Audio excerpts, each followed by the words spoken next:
vie à Jésus et aime Jésus.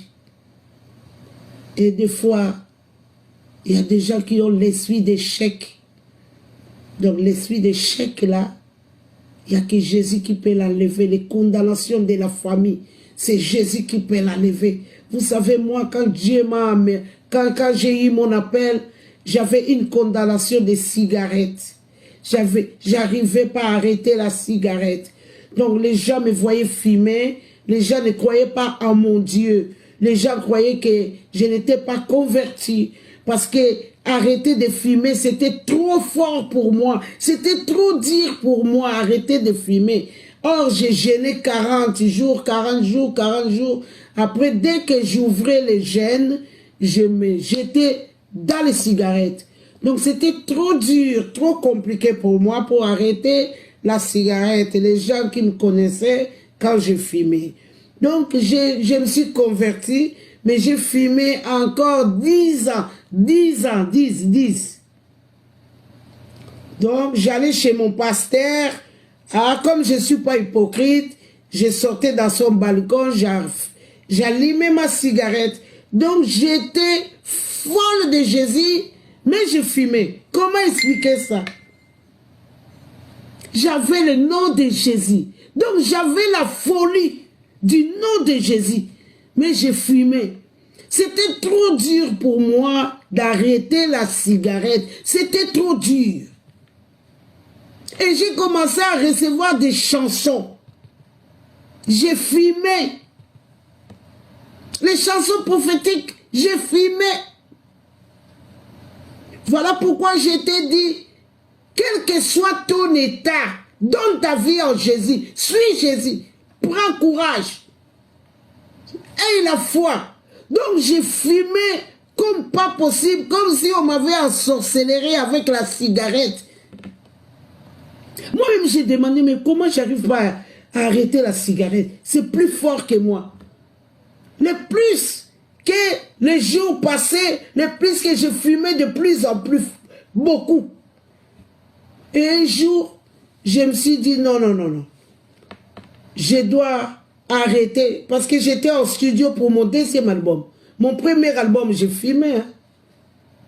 Vous voyez, hein? Faut pas t'arrêter. Là où ta essaye avec ta force. Là où ta force est limite, laisse Dieu faire. Moi, j'ai jeûné.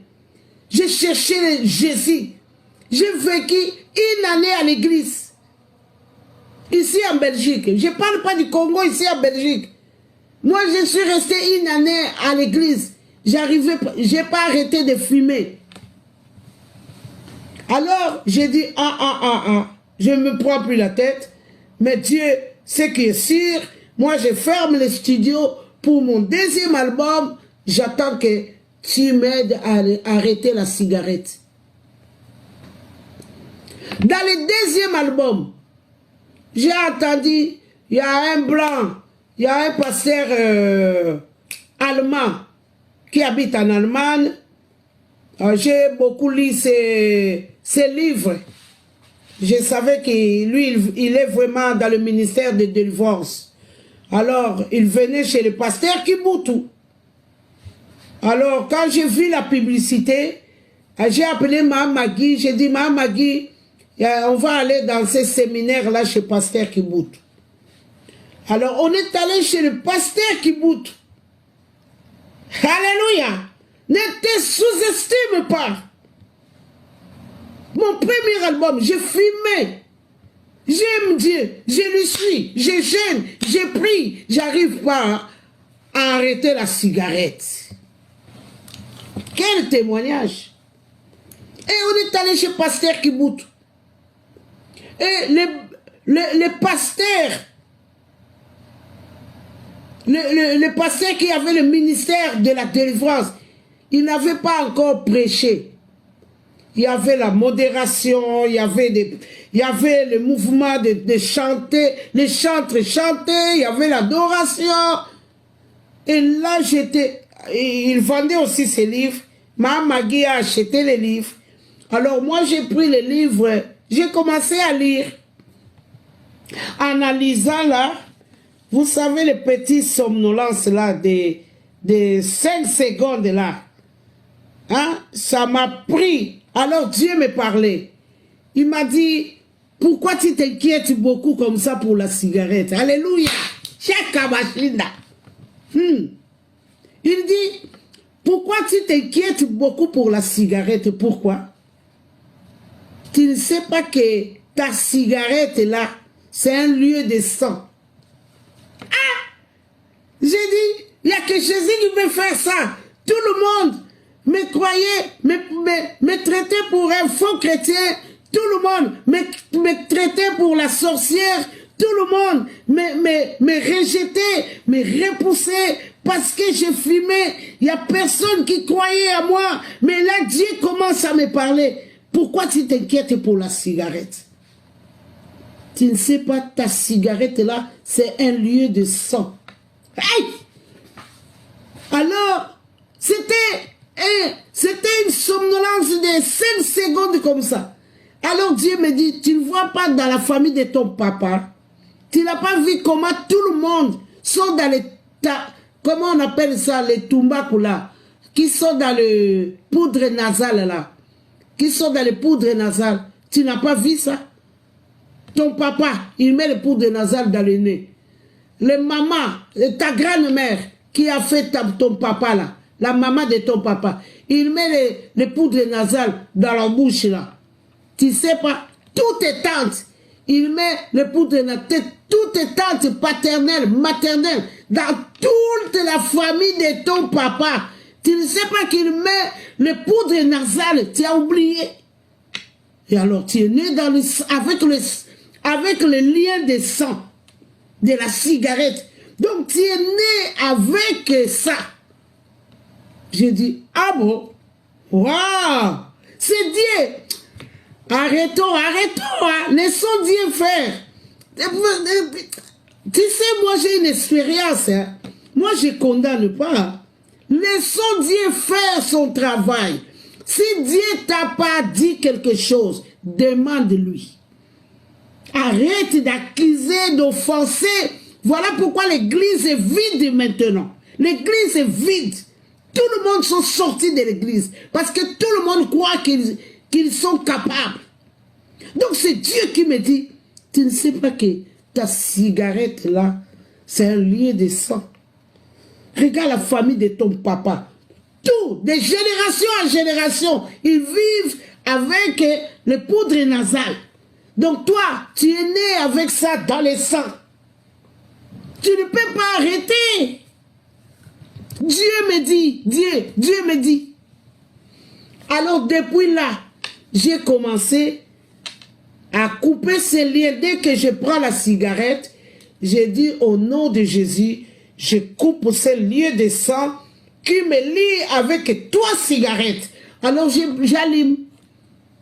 J'ai cherché la délivrance de la cigarette 10 ans.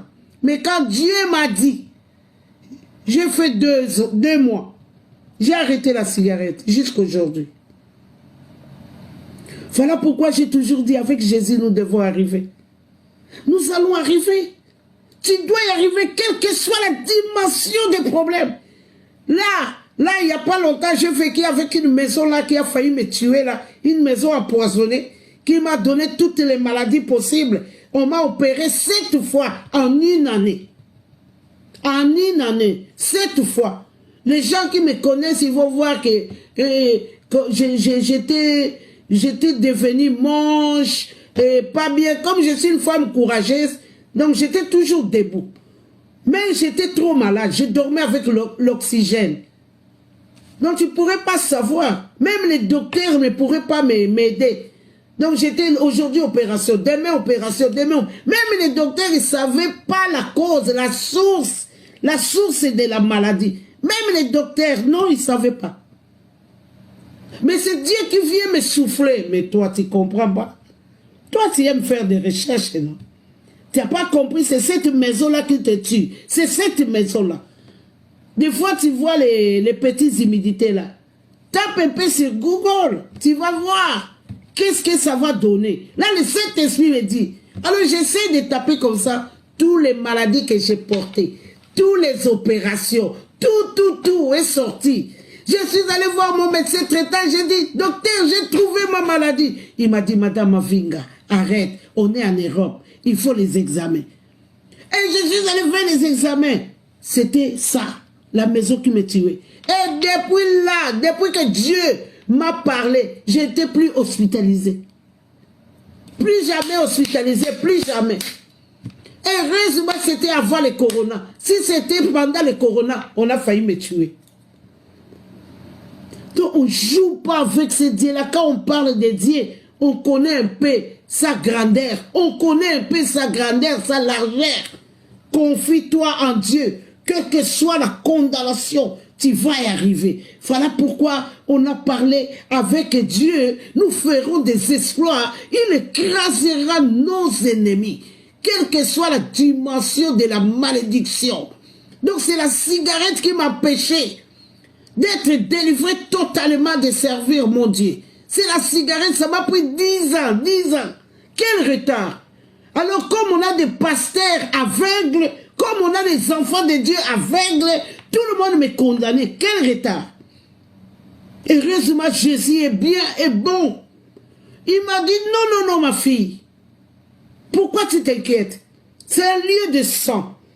Voilà pourquoi je viens dire à toi, ma sœur, mon frère, qui filme.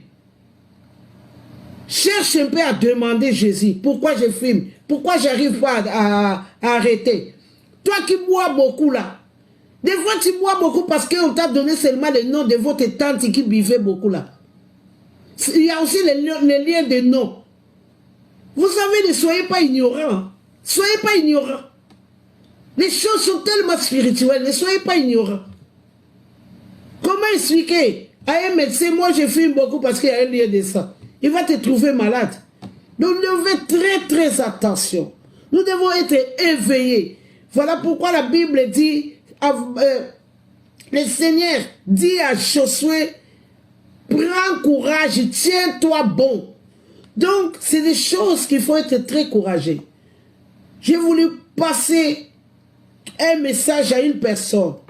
Comme ça, comme tu as compris, que Dieu te bénisse, je m'arrête là, tu as pris ta part, et moi j'ai pris ma part. Je crois que Dieu va nous faire de bonnes choses, comme nous, on croit tellement en lui, et nous, on s'est confié à lui, et on s'est attaché à lui, et on s'est vraiment raccroché à lui. Je crois qu'il va nous faire du bien. Soyez bénis pour ce soir. Je vais prier, et puis on va clôturer. Alléluia. Merci.